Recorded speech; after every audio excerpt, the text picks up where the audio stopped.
दोस्तों नमस्कार। साल बदल गया है, 2025 में आगमन हो गया है। आप सभी को मेरी टीम की तरफ से नववर्ष की हार्दिक शुभकामनाएं। लेकिन साल तो बदल गया, लेकिन इस वक्त कई पार्टियों का हाल जो है बेहाल है। कांग्रेस पार्टी के जो जननायक हैं इस वक्त विदेश यात्रा पर हैं। जो तपस्या से गर्मी पैदा करते हैं, राहुल गांधी अभी विदेश में नव वर्ष का पार्टी सेलिब्रेट कर रहे हैं। तो वहीं इस साल बीजेपी के लिए एक गुड न्यूज है।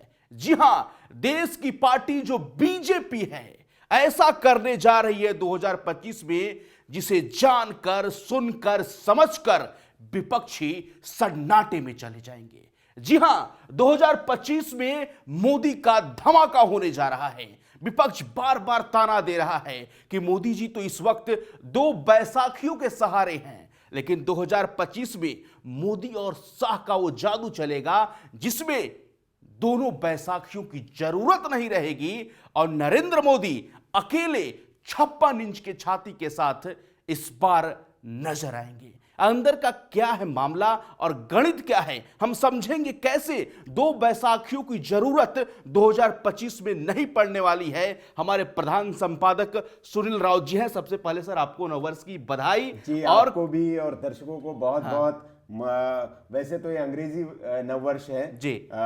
सनातनियों का नववर्ष तो चैत्र प्रतिपदा को आता है। लेकिन मेरा सवाल है सर, मेरा सवाल है 2025 में बीजेपी के लिए क्या गुड न्यूज है और बीजेपी के चाहने वालों के लिए आज क्या उनको गिफ्ट दे रहे हैं गुड न्यूज के तौर पर? नहीं, गिफ्ट हम क्या उनको देंगे, लेकिन हाँ 2025 में बहुत कुछ बदलने वाला है। और 2025 में क्या होने वाला है उसका पहले दिन आज हम यहां पर अनाउंसमेंट करने जा रहे हैं या बताने जा रहे हैं कि क्या होने वाला है। दरअसल बीते दिनों से बिहार की राजनीति में आप देख रहे होंगे कि बड़ी हलचल मची हुई है जी। नीतीश कुमार पिछले दिनों अमित शाह वहां पर जाते हैं और वहां अमित शाह से जब सवाल पूछा जाता है कि भाई अगला चुनाव किसके नेतृत्व में लड़ा जाएगा, बहुत नपा तुला और अमित शाह ऐसा बयान लेकर आते हैं जिसके बाद बिहार की राजनीति में पूरी हलचल मची जाती है। एक तरह से संदेश ये देने की कोशिश की कि नीतीश कुमार का नेतृत्व तो देखा जाएगा, भाई होगा नहीं होगा। अब इस बयान के मायने निकाले जाने लगे कि नीतीश कुमार अमित शाह ने ऐसा बयान क्यों दिया। अब उसके बाद तमाम तरह की खबरें आने लगी, फिर आरजेडी की ओर से खबरें आने लगी, नीतीश कुमार पाला बदलने वाले, ये होने वाला है, वो होने वाला है। इन्हें सब तमाम कयासबाजियां रही। नीतीश कुमार, कल के भी एक डिस्कशन में हमने बताया था कि नीतीश कुमार की जो राजनीति रही है उस राजनीति का केंद्र सेकुलर राजनीति का केंद्र रहा है, जो भारतीय जनता पार्टी से कहीं मेल नहीं खाता है। और वजह भी इसकी रही कि जब नरेंद्र मोदी एक दौर में जब हिंदुत्व का, कट्टर हिंदुत्व का चेहरा हुआ करते थे तो उस वक्त में नीतीश कुमार परहेज किया करते थे, उनसे दूरी बनाकर रखते थे। बिहार में एनडीए के सहयोगी होते हुए भी वो बिहार में प्रचार करने तक नहीं आने देते नरेंद्र मोदी को। लेकिन साल बदला तो हाल भी बदला, और ऐसा कुछ हाल बदला नीतीश कुमार का। नीतीश कुमार ऐसे कुछ साचे में उतर गए कि अब नरेंद्र मोदी के चरणों में बार बार झुकने की कोशिश करते हैं वो। नरेंद्र मोदी हालांकि उनको होते कि अरे भैया मत, पैर वैर मत छुइए, लेकिन ये कैसे हुआ अचानक जी। नीतीश कुमार को ये समझ में आने लग गया कि भारतीय जनता पार्टी के बिना अब चला नहीं जा सकता, और भारतीय जनता पार्टी ने वहां पर वो गेम कर दिया है, अमित शाह ने वहां पर वो गेम कर दिया है कि नीतीश कुमार को इसकी भनक तो लगी गई है। और इसके बाद नीतीश कुमार भी जो है वो सन्नाटे में है। अब हमारी जो खबर है हम बताने जा रहे हैं, बिहार से शुरुआत इसलिए की कि बिहार उसके केंद्र में रहने वाला है। बार बार विपक्ष ताना मारता है कि नीतीश कुमार को पलटी मार लेनी चाहिए। भाई 12 सांसद है नीतीश कुमार के पास, 16 टीडीपी के हैं और 16 और 12 मिलकर जो है वो जो जरूरी बहुमत का आंकड़ा है भारतीय जनता एनडीए को, मोदी सरकार को जो चाहिए, तो इन्हीं को दो बैसाखियां बताई जाती है। विपक्ष तंज भी कसता है, मजे भी। लेकिन हम ये बताने जा रहे हैं कि 2025 का जो साल होगा ये दोनों बैसाखियों की जरूरत नरेंद्र मोदी को नहीं होने वाली है। क्या खेल होने वाला है 2025 में, कैसे होने वाला है, तमाम चीजें, तो कैसे जादुई आंकड़ा कैसे लाएंगे फिर? बिल्कुल, मैं 272 का पूरा तमाम आपको आंकड़ों के साथ समझाता हूं। अभी के वर्तमान के पहले हम आंकड़े देख लेते हैं कि किसके पास क्या है जी। अभी वर्तमान आंकड़ों की अगर हम बात करें तो वर्तमान आंकड़ों में अगर हम जाएंगे तो सबसे पहले हम बात करते हैं बीजेपी की। बीजेपी सिंगल लार्जेस्ट पार्टी नहीं है। बीजेपी के पास अगर हम देखें तो अभी 240 सांसद है। कितने? 240। अभी हम यहां पर एनडीए का जो पूरा कुनबा है उस एनडीए के पूरे कुनबे की बात करते हैं। अगर बहुमत का आंकड़ा है, जादुई आंकड़ा 272 का है, ठीक है, मतलब बीजेपी को 32 सीटें और चाहिए जी।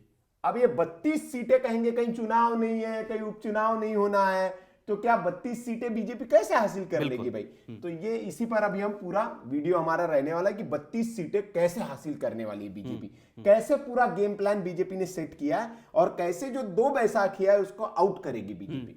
अब इसके अलावा जो सहयोगी दल है, सबसे बड़ा सहयोगी दल अगर कोई बीजेपी का है जिसकी बात अगर हम करें तो वो है टीडीपी।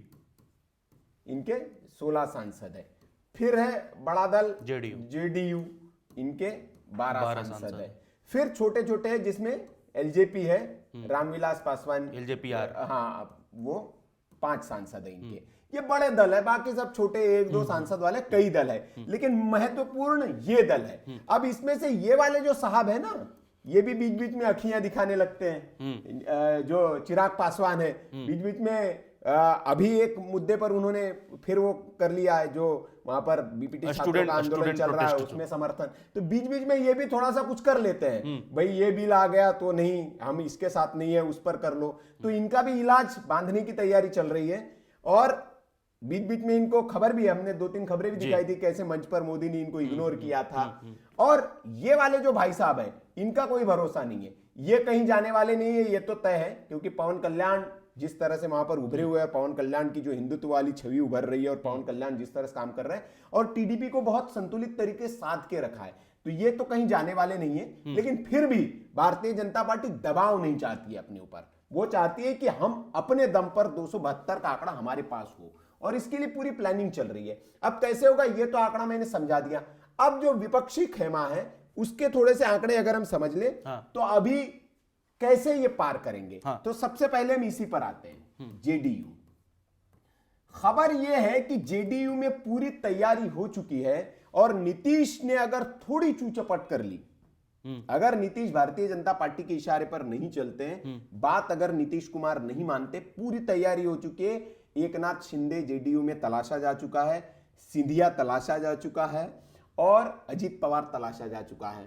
और जेडीयू के 12 में से 10 सांसद ऐसे हैं, 10 जो भारतीय जनता पार्टी मतलब आप कह रहे हैं कि जेडीयू में 2 फाड़ हो जाएगी? 2 फाड़ नहीं, खत्म हो जाएगी पार्टी। अच्छा। नीतीश की एक ऐसे आदमी को खोज लिया गया है, और अमित शाह ने यह बयान उसी के बाद दिया है।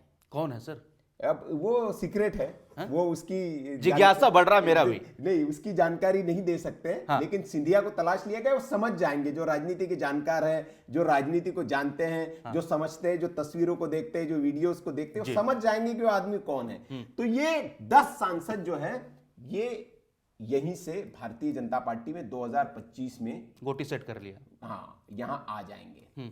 अब 22 बचे, 10 आ गए भारतीय जनता पार्टी में। एक और खिलाड़ी है राजनीति का, बहुत मजा हुआ खिलाड़ी, जिसको शरद पवार कहा जाता है जी। महाराष्ट्र में जो कुछ हुआ इन चुनाव में, विधानसभा चुनाव में, उसके बाद सबकी हवाइयां उड़ी हुई है। बिल्कुल, उद्धव ठाकरे की हवाइयां तो उड़ी हुई है ही। एक और जो बड़ा, जिसको चाणक्य कहा जाता था महाराष्ट्र की राजनीति की, इनकी चाणक्य ही पूरी निकल गई। संजय राउत तो पिट भी गए। हाँ, संजय राउत की तो पिटाई की खबरें हैं। तो ये जो शरद पवार साहब जो है, अंदर की खबरें मैं आपको बता रहा हूं कि ये बीजेपी से कई बार इनकी मुलाकातें हुई, देखा भी होगा, प्रधानमंत्री नरेंद्र मोदी के साथ उनकी मुलाकात हुई है, गुलदस्ता भेंट वेट हुआ है, अमित शाह के साथ मुलाकात, औपचारिक मुलाकात भी हो सकती है। वो औपचारिक तो होती रहती है भाई, कोई कारण होना चाहिए ना। आप क्या है कि किसी राज्य के मंत्री हो, आप किसी राज्य में आपके पास कोई प्रभार हो, तो प्रधानमंत्री साहब मिलने आए कि हमारा काम करवा दीजिए। आप तो क्या है, अभी कुछ नहीं है।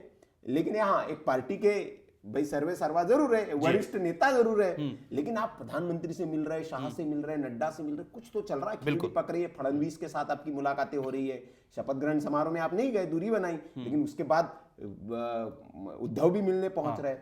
तो खबर यह है कि शरद पवार ने एक प्रस्ताव दिया है भारतीय जनता पार्टी को, यह अंदर की खबर है, कि हम अपनी पार्टी का विलय बीजेपी में करने के लिए तैयार है। मतलब पूरा विलय शरद पवार कर हाँ, देंगे, एनसीपी। शरद पवार। हाँ, अब ये जो कह रहे हैं, इन्होंने ऑप्शन दिया कि भैया ठीक है, आप भतीजे के साथ चले जाइए, अजीत के साथ चले जाइए, हमारे पास क्यों आ रहे हैं? तो उनका नहीं, हम आपके साथ आएंगे, बीजेपी के साथ। लेकिन उसमें शर्त है बेटी, कि बेटी को सेट करना पड़ेगा कोई किसी अच्छे पद पर, सुप्रिया सुले। हाँ, अब यहां पर दिक्कत यह है कि फडणवीस जो है, देवेंद्र फडणवीस, ये बर्दाश्त नहीं करेंगे, क्योंकि एकमात्र महाराष्ट्र के ऐसे नेता हैं जिन्होंने शरद पवार के साथ कभी समझौता नहीं किया। बाला साहेब ठाकरे भी एक वक्त समझौता कर चुके हैं, मतलब बाला साहेब ठाकरे का भी शरद पवार से कनेक्शन रहा है, लेकिन महाराष्ट्र का एकमात्र नेता जिसने शरद पवार के आगे कभी हथियार नहीं डाले, कभी समझौता नहीं किया, वो नेता देवेंद्र फडणवीस। देवेंद्र फडणवीस इस बात पे मानेंगे नहीं, इसीलिए क्योंकि देवेंद्र फडणवीस ने अपने दम पर इतना बड़ा बंपर बहुमत ला दिया, तो इसलिए इनको कहा गया है कि भैया आप चले जाइए। क्योंकि अभी जो महाराष्ट्र में बीएमसी के चुनाव होने वाले हैं, ये चुनाव बहुत महत्वपूर्ण है, और इस चुनाव के बाद आप बहुत बड़ा उलटफेर महाराष्ट्र में आप देखेंगे। अगर बीएमसी में बीजेपी ने अपना महापौर बनवा लिया, उसके बाद आप देखेंगे अब ये जो शरद पवार, अब आप शरद पवार के पास क्या है, महाराष्ट्र में कितनी ताकत है इनके पास, अगर हम आए तो शरद पवार के पास जो है वो 8 एमपी है फिलहाल। कितने? 8। और खबर ये है कि इनमें एक बेटी, एक तो इनकी बेटी है सुप्रिया सुले, खबर इनमें है कि इनमें से 6 जो है ये संपर्क में है। और शरद पवार क्यों आना चाहते हैं? क्योंकि इनको भी पता है कि अब कुछ बचा नहीं है, और ये अगर हमारी भी राजनीति खत्म हो जाएगी, तो खबर है वहां से कि 6 सांसद टूटने के लिए तैयार है, भारतीय जनता पार्टी में या अजीत दादा के साथ आने को तैयार है। तो इनको जोड़ लीजिए, 10 + 6 16 हो गए। ठीक है, ये एक किस्सा है। महाराष्ट्र का दूसरा किस्सा है उद्धव ठाकरे। ये बहुत बेचैन चल रहे हैं आजकल, ये भी मीटिंगों पे मीटिंगें कर रहे हैं, इन्हीं के आवाज पर पिटाई हुई है, इनके कार्यकर्ता बहुत बेचैन है। तो उद्धव ठाकरे के पास ऑप्शन नहीं है। उद्धव ठाकरे भारतीय जनता क्या उद्धव एकनाथ के साथ विलय करेंगे या फिर गठबंधन करेंगे? नहीं, इसकी भी खबर है कि उद्धव ठाकरे को शिंदे के गुट में जाकर विलय करना, मतलब वो तो आप एक तरह से सरेंडर करना होगा। जिसको आपने गालियां दी, गद्दार का, फिर गद्दार के साथ जाके मिल गया, तो ये संभव नहीं है। भारतीय जनता पार्टी के संपर्क में है कि कुछ भैया हमें, हमारे लिए कुछ करिए। अगर ये उद्धव ठाकरे अभी बीएमसी का चुनाव लड़े और हार गए, तो उद्धव ठाकरे के जो कार्यकर्ता है उनके अंदर बहुत बेचैनी मची है। और कहा जा रहा है कि इस चुनाव के बाद जो 9 एमपी है, इनके 9 सीटें सारे के सारे बीजेपी के संपर्क में, शिंदे और बीजेपी, लेकिन उस शिंदे से ज्यादा बीजेपी को प्रेफरेंस दे रहे हैं। अब इसकी वजह भी है, अगर सत्ताधारी दल के साथ कोई नेता होता है तो उसके इलाके में उसके काम आसानी से हो जाते हैं। उसको चुनाव भी जीतना है ना, अपनी राजनीति भी करनी है। जो सांसद है वो क्षेत्र में जाता है, ना राज्य में आपकी सरकार है, ना केंद्र में आपकी सरकार है, केंद्र से फंड के लिए नाक रगड़ना पड़ता है आपको, बड़े मुश्किल से हर जगह शीशा लेदर हो जाता है। हाँ, तो आपका भौकाल भी कम हो जाता है। नेताओं को तो भौकाल चाहिए ना। तो वो ये जो 9 है, ये 9 के 9 भी बीजेपी में आने के लिए तैयार है, जो सूत्र बता रहे हैं वहां से। और ये बीएमसी चुनाव के बाद खेला होगा। कितने हो गए अब? 10, 6, 16 और 9 25 सीटें आपके पास हो गई।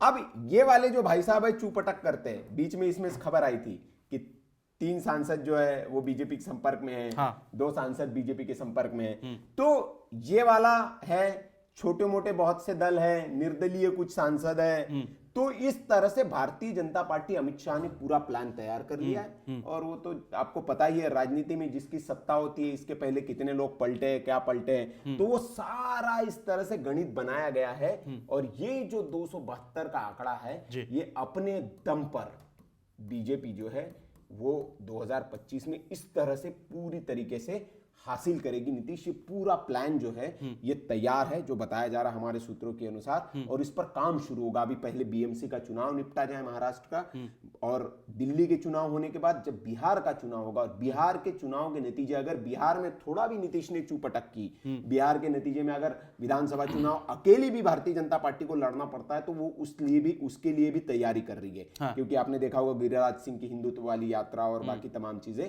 तो बिहार का चुनाव और मुंबई में बीएमसी का चुनाव, ये 2 चुनाव बहुत महत्वपूर्ण है। और इन 2 चुनावों के बाद ये सारा घटनाक्रम होगा और जो विपक्ष जिस तरह से तंज कसता है, तो ये जो 2 बैसाखी की बात होती है जिस पर मोदी जी खड़े हैं, इन दोनों को क्रॉस करने की पूरी तैयारी चल रही है। ये इस वक्त का पूरा गणित है।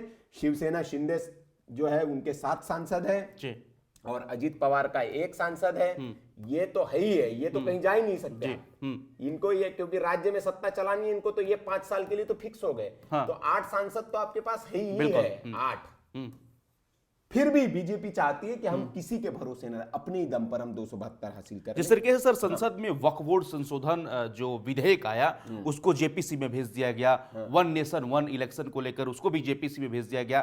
तो जब मोदी जी खुद अकेले आ जाएंगे, उनको 272 का आंकड़ा मिल जाएगा, तो क्या जिस तरीके से वक्फ बोर्ड संशोधन कानून हो गया, 1 नेशन 1 इलेक्शन हो गया, यूसीसी की जो चर्चाएं हो रही है, तमाम तरीके का जो बीजेपी के समर्थक चाहते हैं कि ये सब काम हो, तो क्या वो सब हो जाएंगे? नहीं, बिल्कुल। ये मैं क्या कह रहा हूं आपको कि ये आंकड़ा इसलिए जरूरी है क्योंकि अभी दबाव महसूस करती है सरकार। आपके गठबंधन दलों को साध के चलना है, टीडीपी की अपनी मांगे, नीतीश की मांगे, वक्त वक्त पर। अगर लोकतांत्रिक देश में अगर कोई नेता फ्री हैंड है, जैसे मोदी जी के पिछले कार्यकाल हम देखें, जिस दबंगई के साथ उन्होंने काम किया है, वो उस दबंगई के साथ अभी काम नहीं कर पा रहे हैं। ये दिख रहा है। पहले के दिनों में जब तक तो हरियाणा और महाराष्ट्र की चुनाव नहीं जीती थी भारतीय जनता पार्टी, बिल्कुल, उस वक्त तक नरेंद्र मोदी के चेहरे के आप हाव देखते थे, काफी मुरझाया हुआ चेहरा लगता था, तनाव लगता था, ऐसा लगता था कि बहुत तनाव है। लेकिन 2 चुनाव जीतने के बाद फिर से वो उत्साह भारतीय जनता पार्टी खेमे में आया है। और निश्चित तौर पर अभी सबसे बड़ी जो रणनीति है, अमित शाह जो है, चाणक्य जिनको कहा जाता है, वो इसी काम पर लगे हुए हैं और ये काम चल रहा है, ये प्लान तैयार है और ये उस प्लान का एक हिस्सा है कि किस तरह से उस आंकड़े को पाटा जाए, किया जाए। शरद पवार तो है और अभी इसका जो टेस्ट होगा कि शरद पवार जो मिल रहे हैं, भाई शरद पवार से कहा जाएगा कि ठीक है, आप भाई अपनी प्रतिबद्धता तो साबित करिए, तो कोई बिल आएगा,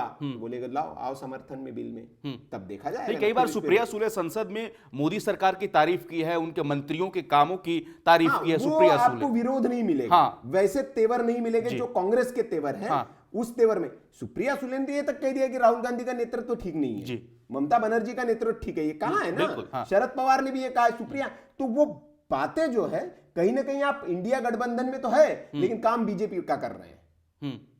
अंदर ही अंदर जो है राहुल गांधी के नेतृत्व पर सवाल उठा दे रहे हैं, तो काम तो बीजेपी वाला ही कर रहे हैं। लेकिन 2025 में सर बीजेपी के लिए चुनौतियां भी है। आप देखिए तो राष्ट्रीय अध्यक्ष की बात की जाए तो जेपी नड्डा का तो कार्यकाल खत्म हो गया था, उनको बढ़ाया गया और शायद 15 जनवरी या इसके दौरान ही इलेक्शन होंगे, तो आपको राष्ट्रीय अध्यक्ष चाहिए।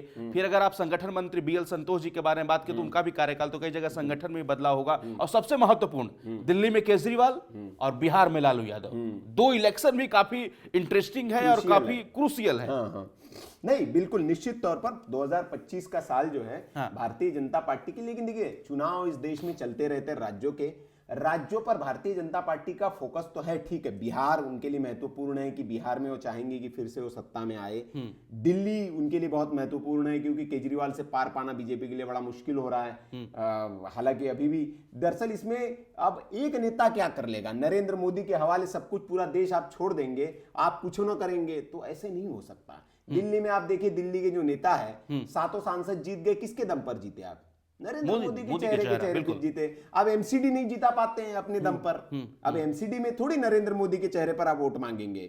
और विधानसभा चुनाव में नरेंद्र मोदी के नाम पे वोट नहीं मांग सकते ना आप। दिल्ली में कौन है? सचदेवा साहब, उनके चेहरे पे वोट मांगेंगे? कौन है दिल्ली में? तो नेता का अभाव है बहुत। और आप अपने जमीन पर ऐसा कुछ, दूसरी बात, दिल्ली की जो बीजेपी है उसमें बहुत सारे गुटबाजी है नीतीश, और इसको पार पाना होगा। अब केंद्रीय नेतृत्व का ध्यान रहता है नहीं रहता इस पर, तो आप मोदी के नाम पर चुनाव नहीं जीत सकते ना।